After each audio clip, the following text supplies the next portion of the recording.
میری آنکھ کھلی تو میں نے خود کو ایک نفیس اور نرم و نازک بستر پر پایا۔ نائمہ بستر پر میرے قریب بیٹھی تھی، پریشان نگاہوں سے مجھے دیکھ رہی تھی۔ میری آنکھیں کھلتے دیکھ کر ایک دم سے اس کے چہرے پر رونق آ گئی۔ اس نے بے اختیار پوچھا، آپ ٹھیک ہیں؟ میں کہاں ہوں؟ میں نے جواب دینے کے بجائے خود ایک سوال کر دیا۔ آپ میرے پاس میرے خیمے میں ہیں۔ صالح آپ کو اس حال میں یہاں لائے تھے کہ آپ بے ہوش تھے۔ وہ خود کہاں ہے؟ وہ باہر ہیں، ٹھہرے میں انہیں اندر بلاتی ہوں۔ اس کی پوری بات ہونے سے قبل ہی صالح سلام کرتا ہوا اندر داخل ہو گیا۔ اس کے چہرے پر اطمینان کی مسکراہٹ تھی۔ میں اسے دیکھ کر اٹھ بیٹھا اور پوچھا، کیا ہوا تھا؟ تم بے ہوش ہو گئے تھے۔ بخدا میں نے اپنے رب کا یہ روپ پہلی دفعہ دیکھا تھا۔ خدا کے بارے میں میرے تمام اندازے غلط تھے۔ وہ اس سے کہیں زیادہ عظیم ہے جتنا میں تصور کر سکتا تھا۔ مجھے اب اپنی زندگی کے ہر اس لمحے پر افسوس ہے جو میں نے خدا کی عظمت کے احساس میں بسر نہیں کیا۔ میری بات سن کر صالح نے کہا، یہ غیب اور حضور کا فرق ہے۔ دنیا میں خدا غیب میں ہوا کرتا تھا۔ آج پہلا موقع تھا کہ خدا نے غیب کا پردہ اٹھا کر انسان کو مخاطب کیا تھا۔ تم نصیب والے ہو کہ تم نے غیب میں رہ کر خدا کی عظمت کو دریافت کر لیا اور خود کو اس کے سامنے بے وقت کر دیا تھا۔ اسی لیے آج تم پر اللہ کا خصوصی کرم ہے۔ مگر یہ بے ہوش کیوں ہوئے تھے؟ نائمہ نے گفتگو میں مداخلت کرتے ہوئے پوچھا۔ دراصل ہوا یہ تھا کہ ہم عرش کے بائیں طرف مجرموں کے حصے میں کھڑے تھے۔ اسی وقت فرشتوں کا نزول شروع ہو گیا اور حساب کتاب کا آغاز ہو گیا۔ اللہ تعالیٰ نے چونکہ غضب کے عالم میں گفتگو شروع کی تھی اور اس ناراضی کا اصل رخ بائیں ہاتھ والوں ہی کی طرف تھا، اس لیے سب سے زیادہ اس کا اثر اسی بائیں طرف ہو رہا تھا۔ اللہ تعالیٰ اپنی صفات سے کبھی مغلوب نہیں ہوتے، اس لیے اس غضب میں ہونے کے باوجود بھی انہیں احساس تھا کہ اس وقت ان کا ایک محبوب بندہ الٹے ہاتھ کی طرف موجود ہے۔ اس لیے انہوں نے عبداللہ کو بے ہوش کر دیا۔ وہ اگر ایسا نہ کرتے تو عبداللہ کو اس قہر و غضب کا سامنا کرنا پڑ جاتا جو بائیں جانب والوں پر اس وقت ہو رہا تھا۔ صالح کی بات سن کر بے اختیار میری آنکھوں سے اپنے رب کریم کے لیے احسان مندی کے آنسو جاری ہو گئے۔ میں بستر سے اترا اور سجدے میں گر گیا۔ میرے منہ سے بے اختیار یہ الفاظ نکلنے لگے، معبود تو نے مجھے کب کب یاد نہیں رکھا۔ ماں کے پیٹ سے آج کے دن تک تیری کسی مصروفیت نے تجھے مجھ سے غافل نہیں کیا، اور میں نے کبھی تیری کریم ہستی کی قدر نہ کی۔ میں نے کبھی تیرے کسی احسان کا شکر ادا نہ کیا۔ میں نے کبھی تیری بندگی کا حق ادا نہ کیا۔ تو پاک ہے، تو بلند ہے، ہر ہم تیرے ہی لیے ہے اور ہر شکر تیرا ہی ہے۔ مجھے معاف کر دے اور اپنی رحمتوں کے سائے میں لے لے۔ اگر تو نے مجھے معاف نہیں کیا تو میں ہلاک ہو جاؤں گا، میں برباد ہو جاؤں گا۔ میں دیر تک یہی دعا مانگتا رہا۔ نائمہ نے میری پیٹھ پر ہاتھ پھیر کر کہا، اب آپ اٹھیے، آپ نے تو عمر بھر اللہ کی مرضی اور پسند کی زندگی گزاری ہے، میں آپ کو جانتی ہوں۔ نائمہ کی بات سن کر میں خاموشی سے اٹھ کھڑا ہوا اور اسے دیکھتے ہوئے بولا، تم ابھی خدا کے احسانوں اور اس کی عظمت کو نہیں جانتی، وگرنہ کبھی یہ الفاظ نہ کہتی۔ عبداللہ ٹھیک کہہ رہا ہے نائمہ، صالح نے میری تائید کرتے ہوئے کہا۔ انسان کا بڑے سے بڑا عمل بھی خدا کی چھوٹی سی چھوٹی عنایت کے مقابلے میں کچھ نہیں۔ خدا عبداللہ سے زبان چھین لیتا تو یہ ایک لفظ نہیں بول سکتا تھا، ہاتھ چھین لیتا تو لکھ نہیں سکتا تھا۔ ہر نعمت اور ہر توفیق اسی کی تھی، انسان کچھ بھی نہیں، سب کچھ خدا ہے۔ آپ ٹھیک کہتے ہیں، میں نے اس پہلو سے غور نہیں کیا تھا۔ نائمہ نے اعتراف میں سر ہلاتے ہوئے کہا، اب ہمیں کہاں جانا ہے؟ میں نے صالح سے دریافت کیا، حساب کتاب شروع ہو چکا ہے، تمہیں وہاں پہنچنا ہوگا، لیکن پہلے ایک اچھی خبر سنو۔ وہ کیا ہے؟ جب حساب کتاب شروع ہوا تو اللہ تعالیٰ نے سب سے پہلے امت مسلمہ کے حساب کا فیصلہ کیا، اور جانتے ہو اس عمل میں تمہاری بیٹی لیلا نجات پا گئی۔ کیا؟ میں حیرت اور خوشی کے مارے چلا اٹھا۔ ہاں، صالح ٹھیک کہتے ہیں، نائمہ بولی، میں اس سے مل چکی ہوں۔ وہ اپنے باقی بھائی بہنوں کے ساتھ دوسرے خیمے میں موجود ہیں، وہاں سب آپ کا انتظار کر رہے ہیں۔ اور جمشید؟ میں نے صالح سے اپنے بڑے بیٹے کے متعلق پوچھا۔ جواب میں ایک سوگوار خاموشی چھا گئی۔ مجھے اپنے سوال کا جواب مل چکا تھا۔ میں نے کہا، پھر میں واپس حشر کے میدان میں جانا پسند کروں گا، شاید کوئی راستہ نکل آئے۔ ٹھیک ہے، صالح بولا، اور پھر میرا ہاتھ تھام کر خیمے سے باہر آ گیا۔ خیمے سے باہر آ کر میرا پہلا سوال یہ تھا، میں جمشید کے لیے کیا کر سکتا ہوں؟ تم لیلا کے لیے کچھ نہیں کر سکے تو جمشید کے لیے کیا کر سکو گے؟ کیا تم اللہ تعالیٰ کو بتاؤ گے کہ اسے کیا کرنا چاہیے؟ استغفر اللہ، میرا مطلب ہرگز یہ نہیں تھا۔ میں نے فوراً جواب دیا، مگر صالح کی بات پر جمشید کو بچانے کا جوش ٹھنڈا ہو چکا تھا۔ کچھ دیر توقف کے بعد میں نے دریافت کیا، اچھا یہ بتاؤ کہ میرے بے ہوش ہونے کے بعد حشر کے میدان میں کیا ہوا؟ تم جب ہوش میں تھے تمہیں اس وقت بھی پوری طرح معلوم نہیں تھا کہ وہاں کیا ہو رہا ہے؟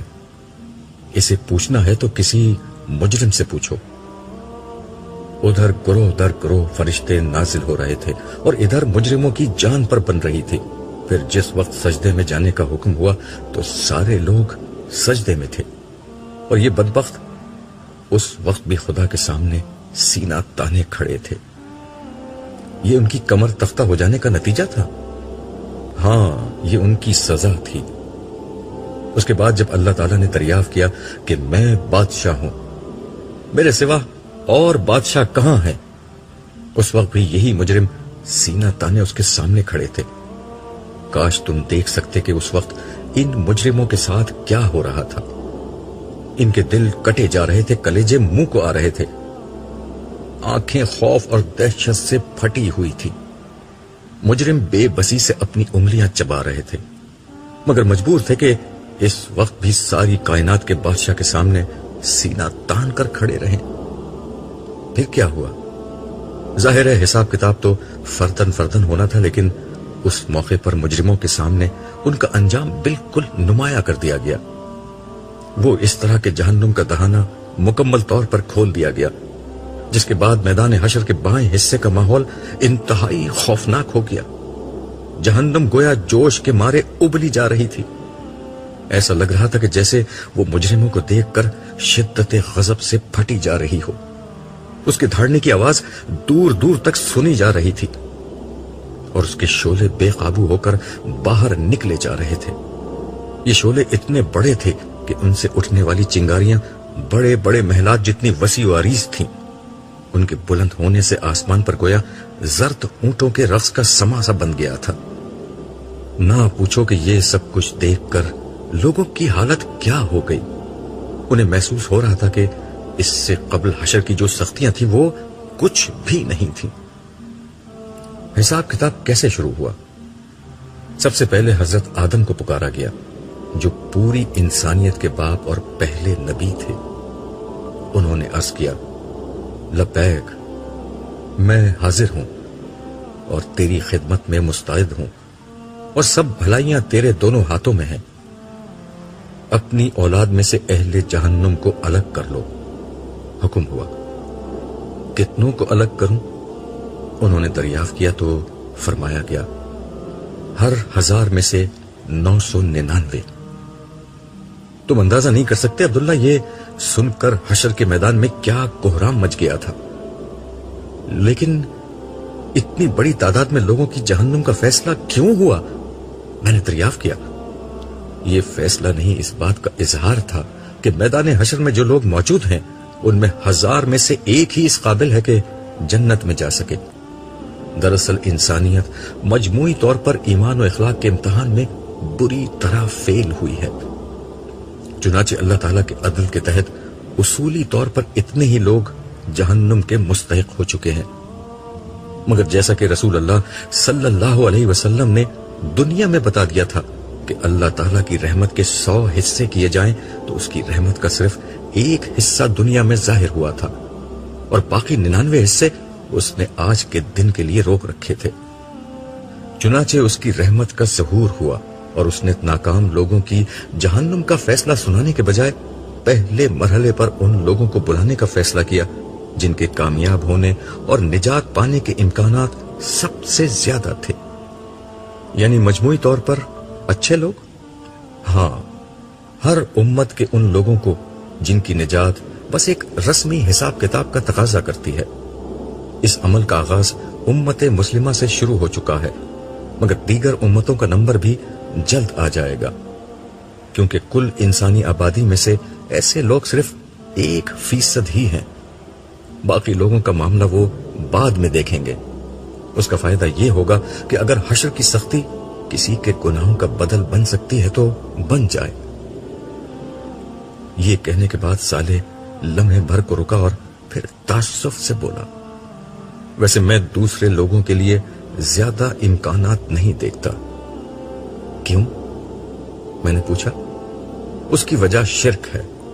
اللہ تعالیٰ شرک کے معاملے میں بہت غیرت مند ہے۔ تم جانتے ہو کہ انسانیت کا ہر دور میں سب سے بڑا مسئلہ شرک ہی رہا ہے۔ اسی شرک کی وجہ سے آج سب سے زیادہ لوگ مارے جائیں گے، کیونکہ شرک کی معافی کا امکان نہ ہونے کے برابر ہے۔ ہاں، کسی کے حالات اور ماحول کا کوئی عذر ہوا تو خیر ہے، وگرنہ شرک کرنے والے کسی شخص کے لیے آج نجات کی معمولی سی بھی کوئی امید نہیں ہے، چاہے وہ مسلمان ہو۔ میں نے دریافت کیا۔ ہاں، صالح نے جواب دیا۔ شرک جہنم کی آگ کا شعلہ تھا۔ آج یہ لازماً ہر اس شخص کو جلائے گا جس نے اللہ کے سوا کسی اور کو اس کی ذات، صفات یا حقوق و اختیارات میں شریک ٹھہرایا تھا، غیر اللہ کی عبادت کی تھی، اس سے دعا مانگی تھی، اس کو سجدہ کیا تھا، اس کو خدا کا شریک سمجھا تھا اور صفات و اختیارات الہی میں حصہ دار ٹھہرایا تھا۔ اللہ اکبر، لا الہ الا اللہ بے اختیار میرے منہ سے نکلا۔ ایک بات میری سمجھ میں نہیں آئی۔ میں نے چلتے چلتے صالح سے پوچھا، وہ کیا؟ وہ یہ کہ اولین سے آخرین تک مسلمانوں کی تعداد کروڑوں بلکہ اربوں میں تھی، تو پھر لیلا کا نمبر بالکل ابتدائی میں کیسے آ گیا؟ تم کیا سمجھتے ہو کہ اللہ تعالیٰ شناختی کارڈ دیکھ کر فیصلہ کرتے ہیں کہ کون مسلمان ہے اور کون نہیں؟ میں سمجھا نہیں کہ تمہاری اس بات کا کیا مطلب ہے۔ مطلب یہ ہے کہ مسلمانوں کی غالب ترین اکثریت نے اپنے لیے مسلمان ہونے کی شناخت پسند ہی نہیں کی۔ بیشتر لوگوں کے لیے ان کا اپنا فرقہ، اپنے اکابرین اور اپنا مسلک ہی اصل شناخت بنا رہا۔ چنانچہ آج کے دن جب امت مسلمہ کا حساب کتاب شروع ہوا تو پہل صرف ان لوگوں کو بلایا گیا جو صدق دل کے ساتھ توحید کے ماننے والے اور ہر قسم کے فرقہ واریت سے اوپر اٹھ کر صرف رسول اللہ صلی اللہ علیہ وسلم کی طرف اپنی نسبت کرنے والے، ہر طرح کی بدعتوں اور انحراف سے اپنے دین کو محفوظ رکھنے والے لوگ تھے۔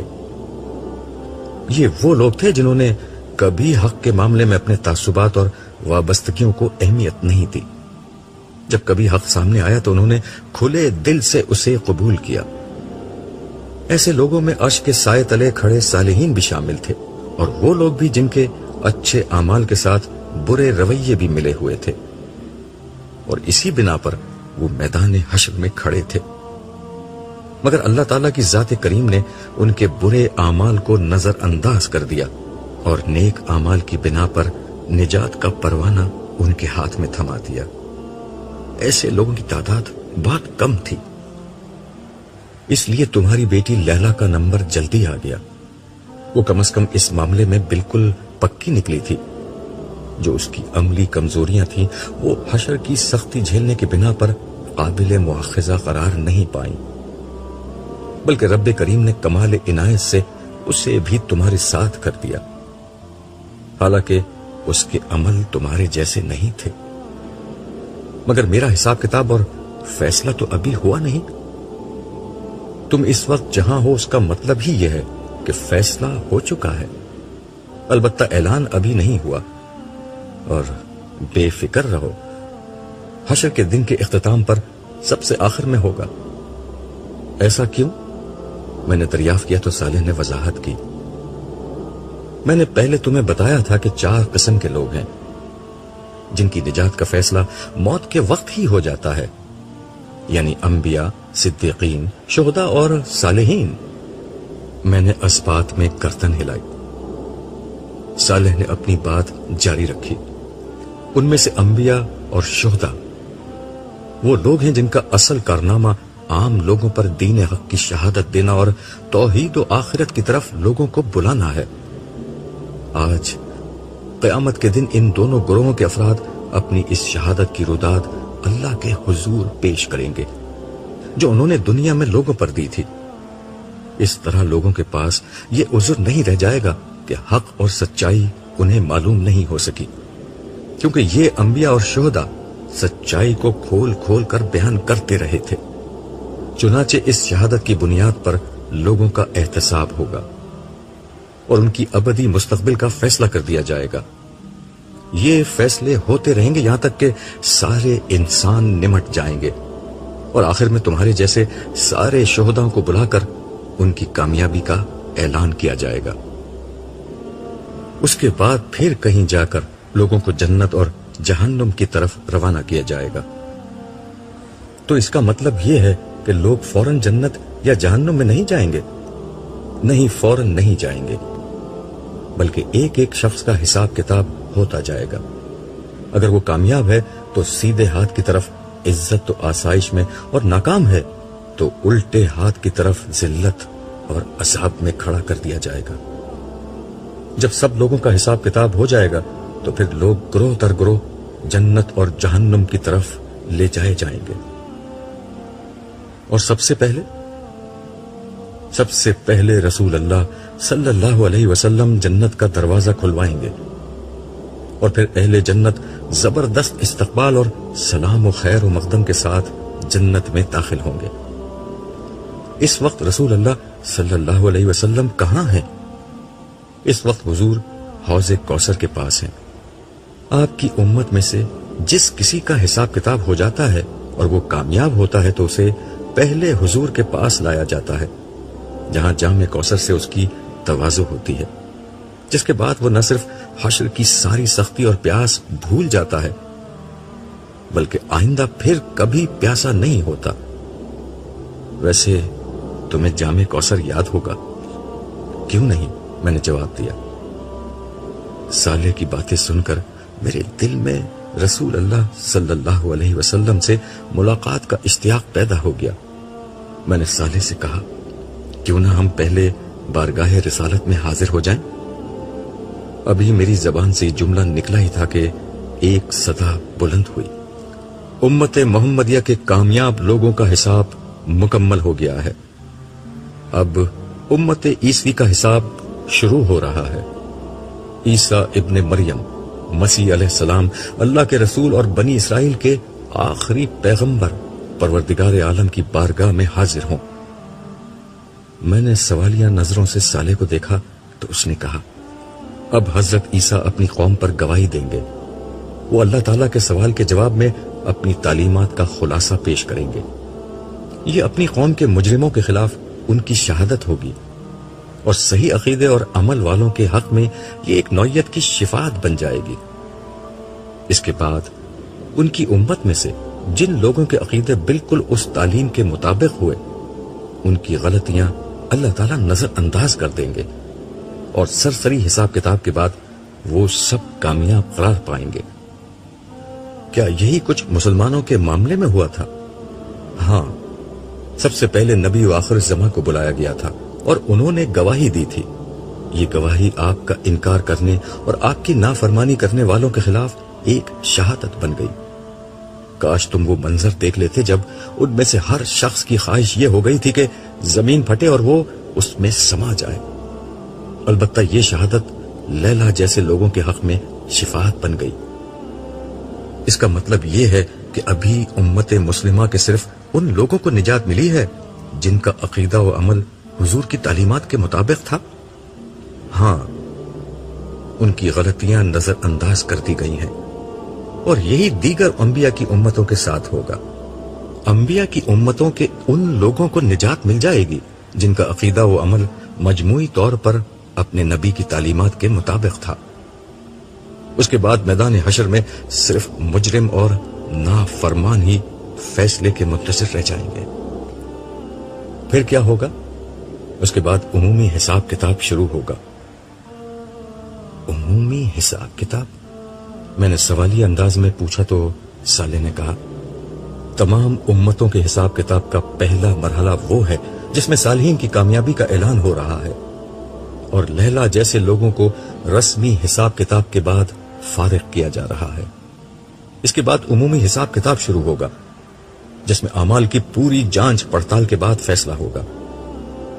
ظاہر ہے اس کے نتیجے میں سارے مجرمین زد میں آ جائیں گے، البتہ اہل ایمان میں سے بہت سے لوگ اپنے گناہوں کے باوجود اللہ کی رحمت کی بنا پر نجات پائیں گے، اور ان کی میزان کا دایاں پلڑا بھاری ہو جائے گا۔ ان کا میدان حشر میں خوار و خراب ہونا ان کی معافی کا بہانہ بن جائے گا۔ اسی کو میں عمومی حساب کتاب کہہ رہا ہوں۔ البتہ کچھ لوگ ہوں گے جن کو آخری وقت تک کے لیے روک دیا جائے گا اور حساب کتاب کے لیے نہیں بلایا جائے گا۔ یہ وہ مومن ہوں گے جن پر گناہوں کا بوجھ بہت زیادہ ہوگا۔ ان لوگوں کے لیے انتظار کا یہ انتہائی طویل وقت ہزاروں بلکہ شاید لاکھوں سال تک چلتا چلا جائے گا، جس میں انہیں بدترین سختیاں، مصیبت اور پریشانی جھیلنا ہوگی۔ پھر کہیں جا کر ان کی نجات کا کوئی امکان پیدا ہوگا۔ وہ امکان کیا ہوگا؟ وہ امکان اللہ تعالیٰ کی اس رحمت کا ظہور ہے کہ وہ اپنے عدل کے مطابق لوگوں کو مکمل سزا دینے کے بجائے حشر کی سزا کو ان کے گناہوں کا کفارہ بنا دے گا، اور اس کے بعد ان کی معافی کا سبب اپنے نبیوں اور خاص کر رسول اللہ صلی اللہ علیہ وسلم کی اس درخواست کو بنا دے گا کہ ان کا حساب کتاب بھی کر ہی دیا جائے۔ مگر حشر کی اتنی تکلیف اٹھانا اور پھر نجات پانا تو کوئی اچھا طریقہ نہیں ہوا۔ میں نے تعصب بھرے لہجے میں پوچھا تو صالح نے جواب میں کہا، اچھا طریقہ بتانے ہی تو انبیاء کرام آئے تھے کہ ایمان لاؤ، عمل صالح کرو، اور کوئی غلطی ہو جائے تو معافی مانگ لو۔ نجات کا سب سے سادہ اور آسان نسخہ یہی تھا، مگر نبیوں کی بات کسی نے سنی ہی نہیں، اور اس کا نتیجہ آج بھگت لیا۔ میں نے اس کی تائید کرتے ہوئے کہا، تم ٹھیک کہہ رہے ہو، یہ تو بڑی خرابی اور خواری کے بعد معافی ہوئی۔ میں تو لیلا کی پریشانی نہیں دیکھ سکا جو ابتدا ہی میں نجات پا گئی، تو ان لوگوں کا کیا ہوگا جو آخر تک انتظار کرتے رہیں گے اور حشر کی سختیاں اور مصائب برداشت کرتے رہیں گے؟ میرے بھائی، تم نے لیلا کو جن حالات میں دیکھا تھا وہ تو بہت اچھے تھے، لیکن اب میدان حشر کا ماحول بہت بھیانک ہو چکا ہے۔ اس کی وجہ یہ ہے کہ جہنم کا دہانہ مکمل طور پر کھول دیا گیا ہے، جس کے بعد صرف حشر کی گرمی ہی نہیں بلکہ جہنم کا نظارہ اور اس میں جانے کا امکان بھی لوگوں کو مارے ڈال رہا ہے۔ اللہ تعالیٰ کا غضب مجرموں پر بھڑک رہا ہے۔ لوگ اپنے سامنے تباہی اور رسوائی کے دروازے کھلے دیکھ رہے ہیں۔ یہ سب اتنا ہولناک ہے کہ انسان کی برداشت سے باہر ہے۔ سب سے بڑی بات یہ ہے کہ کسی کو نہیں معلوم کہ اس کے ساتھ کیا ہوگا۔ اس لیے اس وقت تم اہل محشر کے خوف اور ان کی ذہنی و جسمانی عذاب اور نفسیاتی اذیت کا اندازہ نہیں کر سکتے۔ میں دل میں سوچنے لگا، کیا یہی وہ طریقہ تھا جس کے ذریعے سے لوگ نجات کی آس لگا بیٹھے تھے؟ کاش لوگ دنیا ہی میں سمجھ لیتے کہ نجات کا انحصار ایمان اور عمل صالح پر ہوگا۔ حضور نے ساری عمر اسی کی دعوت دی تھی، مگر لوگوں کی خوش فہمیوں کا کیا کیجیے۔ حضور کی اصل دعوت کو انہوں نے پیچھے پھینک دیا اور اپنے گمانوں کی جھوٹی دنیا آباد کر لی۔ ان کا خیال تھا کہ وہ کچھ نہ بھی کریں تو شفاعت انہیں بخشوا دے گی، مگر آج یہ بالکل واضح ہو چکا ہے کہ نجات ایمان اور عمل صالح پر ملے گی۔ ہر وہ بڑا گناہ جس کی توبہ نہیں کی، اس کی سزا آج حشر کی سختی اور جہنم کے بھیانک سائے تلے بھگتنا پڑے گی۔ اے کاش کہ لوگوں کو یہ بات آج سمجھ آنے کے بجائے دنیا ہی میں سمجھ آ جاتی تو ان کی ساری زندگی توبہ کرتے گزرتی۔ میں اپنی سوچوں میں گم تھا کہ صالح نے مجھے دیکھ کر کہا، میرا خیال ہے کہ حوض کوثر پر جانے سے قبل حضرت عیسیٰ کی گواہی کا منظر دیکھ لیتے ہیں، پھر رسول اللہ صلی اللہ علیہ وسلم کے پاس چلیں گے۔ ہم ایک دفعہ پھر میدان حشر میں آ چکے تھے، مگر اس دفعہ ہم عرش الہی کے دائیں طرف کھڑے تھے۔ عرش الہی کی تجلیات سے زمین و آسمان منور تھے۔ کامیاب لوگوں کے لیے یہ تجلیات مسرت و شادمانی کا پیام تھی، جبکہ مجرموں پر یہ قہر بن کر نازل ہو رہی تھی۔ عرش الہی کے چاروں طرف فرشتے ہاتھ باندھے حلقہ در حلقہ کھڑے تھے۔ سب سے پہلے حاملین عرش تھے اور ان کے بعد درجہ بدرجہ دیگر فرشتے۔ ان فرشتوں کی زبان پر حمد و تسبیح اور تکبیر و ثنا کے کلمات تھے۔ حضرت عیسیٰ اللہ تعالیٰ کی بارگاہ میں حاضر ہو چکے تھے، جبکہ اول سے آخر تک سارے عیسائیوں کو میدان حشر میں موجود فرشتوں نے دھکیل کر عرش کے قریب کر دیا تھا۔ ارشاد ہوا، عیسیٰ ابن مریم قریب آؤ۔ فرشتوں نے سیدنا عیسیٰ کے لیے راستہ چھوڑ دیا اور وہ چلتے ہوئے عرش الہی کے بالکل قریب آ کھڑے ہوئے۔ ان کے ہاتھ بندھے ہوئے اور گردن جھکی ہوئی تھی۔ ارشاد ہوا، عیسیٰ تم نے اپنی قوم کو میرا پیغام پہنچا دیا تھا، تمہیں کیا جواب ملا؟ مالک مجھے کچھ علم نہیں، غیب کا علم تو صرف تجھے ہے۔ ان کی یہ بات اس حقیقت کا بیان تھی کہ حضرت عیسیٰ کو معلوم نہ تھا کہ ان کی امت نے ان کے بعد دنیا میں کیا کیا تھا۔ حضرت عیسیٰ کے اس جواب پر میدان حشر میں خاموشی چھا گئی۔ کچھ لمحے بعد آسمان پر ایک دھماکہ ہوا، تمام نظریں آسمان کی طرف بلند ہو گئیں۔ آسمان پر ایک فلم سی چلنے لگی۔ اس فلم میں عیسائی حضرت عیسیٰ اور حضرت مریم کے مجسموں کے سامنے سر ٹیک رہے تھے۔ بازاروں میں سلیب پکڑے لوگ جلوس نکال رہے تھے۔ گرجوں میں مسیح و مریم کی پرستش ہو رہی تھی۔ مسیح کو مشکل کشا سمجھ کر ان سے مدد مانگی جا رہی تھی۔ ان کی تعریف کے نغمے گائے جا رہے تھے۔ پادری تقریروں میں انہیں خدا کا بیٹا ثابت کرنے کے لیے ایڑی چوٹی کا زور لگا رہے تھے۔ میں یہ منظر دیکھتا ہوا سوچ رہا تھا کہ عیسائیوں نے انسانی تاریخ کے سب سے بڑے شرک کو جنم دیا تھا، حالانکہ اللہ تعالیٰ نے تو اپنے پیغمبر حضرت عیسیٰ کو توحید ہی کی دعوت دے کر بھیجا تھا۔ ان کے زمانے میں یہودیوں نے شریعت موسوی میں طرح طرح کی فقہی موشگافیاں کر کے اس پر عمل کو بہت مشکل بنا دیا تھا۔ ان لوگوں نے خدا اور بندے کے ایمانی اور محبت آمیز تعلق کو ایک بے روح قانونی تعلق میں بدل دیا تھا۔ چنانچہ وہ چند ظاہری اور معمولی اعمال پر تو خوب زور دیتے، مگر ایمان اور عمل صالح سے متعلق تمام اخلاقی احکام کے معاملے میں ان پر غفلت طاری تھی۔ ایسے میں ان کی طرف سیدنا عیسیٰ علیہ السلام کی بعثت ہوئی۔ آپ نے بڑی شدت سے بنی اسرائیل کی ظاہر پرستی اور اخلاقی دیوالیے پن پر تنقید کی۔ اپنے زمانے کے مذہبی لوگوں پر تنقید کرتے ہوئے انہوں نے فرمایا تھا، اے ریاکاروں، فقیہوں اور فریسیوں، تم پر افسوس کہ تم بیواؤں کے گھروں کو دبا بیٹھتے ہو اور دکھاوے کے لیے نمازوں کو طول دیتے ہو، تمہیں زیادہ سزا ہوگی۔ اے ریاکار فقیہوں اور فریسیوں، تم پر افسوس کہ پودینہ، سونف اور زیرہ پر تو زکوٰۃ دیتے ہو، پر تم نے شریعت کی زیادہ بھاری باتوں یعنی انصاف اور رحم اور ایمان کو چھوڑ دیا ہے۔ لازم تھا کہ یہ بھی کرتے، وہ بھی نہ چھوڑتے۔ اے اندھے راہ بتانے والوں، جو مچھر کو تو چھانتے ہو اور اونٹ کو نگل جاتے ہو، اے ریاکار فقیہوں اور فریسیوں، تم پر افسوس کہ پیالے اور رکابی کو اوپر سے صاف کرتے ہو، مگر وہ اندر لوٹ اور ناپرہیزگاری سے بھرے ہیں۔ اے اندھے فریسی، پہلے پیالی اور رکابی کو اندر سے صاف کر تاکہ وہ اوپر سے بھی صاف ہو جائے۔ اے ریاکار فقیہوں اور فریسیوں، تم پر افسوس کہ تم سفیدی پھری ہوئی قبروں کی مانند ہو، جو اوپر سے تو خوبصورت دکھائی دیتی ہیں مگر اندر مردوں کی ہڈیوں اور ہر طرح کی نجاست سے بھری ہیں۔ اسی طرح تم بھی ظاہر میں تو لوگوں کو راس باز دکھائی دیتے ہو مگر باطن میں بے دینی اور ریاکاری سے بھرے ہو۔ آپ کی اس تنقید پر یہودی آپ کے سخت دشمن ہو گئے اور یہاں تک کہ وہ آپ کے قتل پر آمادہ ہو گئے، مگر اللہ تعالیٰ نے آپ کو ان کے مکر سے بچا کر اپنی طرف اٹھا لیا۔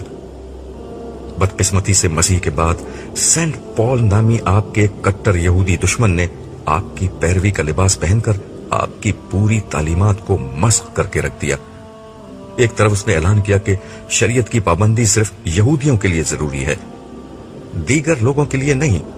دوسری طرف اس نے حضرت عیسیٰ اور ان کی والدہ کو الوحیت کے مقام پر فائز کر دیا۔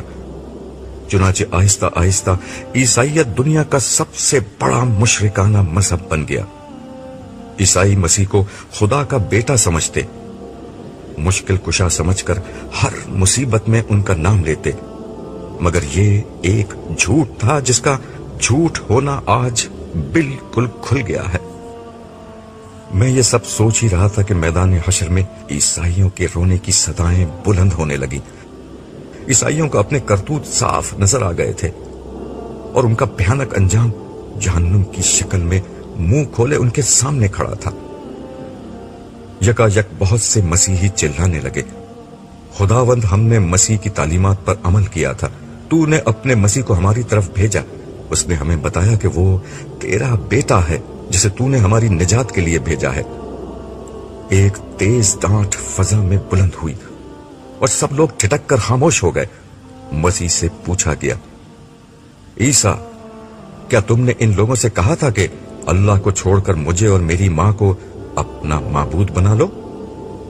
گرچہ یہ ایک بہت سادہ سا سوال تھا مگر یہ سنتے ہی حضرت عیسیٰ پر لرزہ طاری ہو گیا۔ ان کے پاؤں کے لیے ان کا بوجھ اٹھانا مشکل ہو گیا۔ یہ دیکھ کر اللہ تعالیٰ نے فرمایا، عیسیٰ تم میرے محبوب پیغمبر ہو، میرے پیغمبر میرے حضور ڈرا نہیں کرتے، اطمینان سے میری بات کا جواب دو۔ اس جملے کے ساتھ ہی دو فرشتے حضرت عیسیٰ کے قریب آئے اور انہیں سہارا دے کر ایک نشست پر بٹھا دیا۔ یہ منظر انتہائی عبرتناک تھا۔ حضرت عیسیٰ خدا کے ایک انتہائی عزیز اور محبوب پیغمبر تھے، مگر بدقسمتی سے وہی انسانی تاریخ کی ایسی ہستی بن گئے جنہیں سب سے بڑے پیمانے پر اللہ تعالیٰ کے مقابلے میں لا کھڑا کیا گیا۔ ان سے دعا و مناجات کی جاتی، ان کی حمد و تعریف کی جاتی، ان کی عبادت و پرستش کی جاتی، مگر آج اللہ تعالیٰ کے ایک سوال پر ان کی جو حالت ہو گئی تھی وہ ان کو خدا سمجھنے والوں کو خون کے آنسو رلانے کے لیے بہت تھی۔ آج سب نے جان لیا تھا کہ خدا کے مقابلے میں کسی کی کوئی حیثیت نہیں ہے۔ میں نے دل میں سوچا کہ ایک ایک کر کے خدا کے ایسے ہی دیگر صالح بندے آئیں گے جنہیں دنیا میں ایسے ناموں اور صفات سے پکارتے تھے جو صرف خدا کو زیب دیتی ہیں، مگر آج ان میں سے ہر شخص انکار کر دے گا کہ ہم نے لوگوں سے اس نوعیت کی کوئی بات کہی تھی۔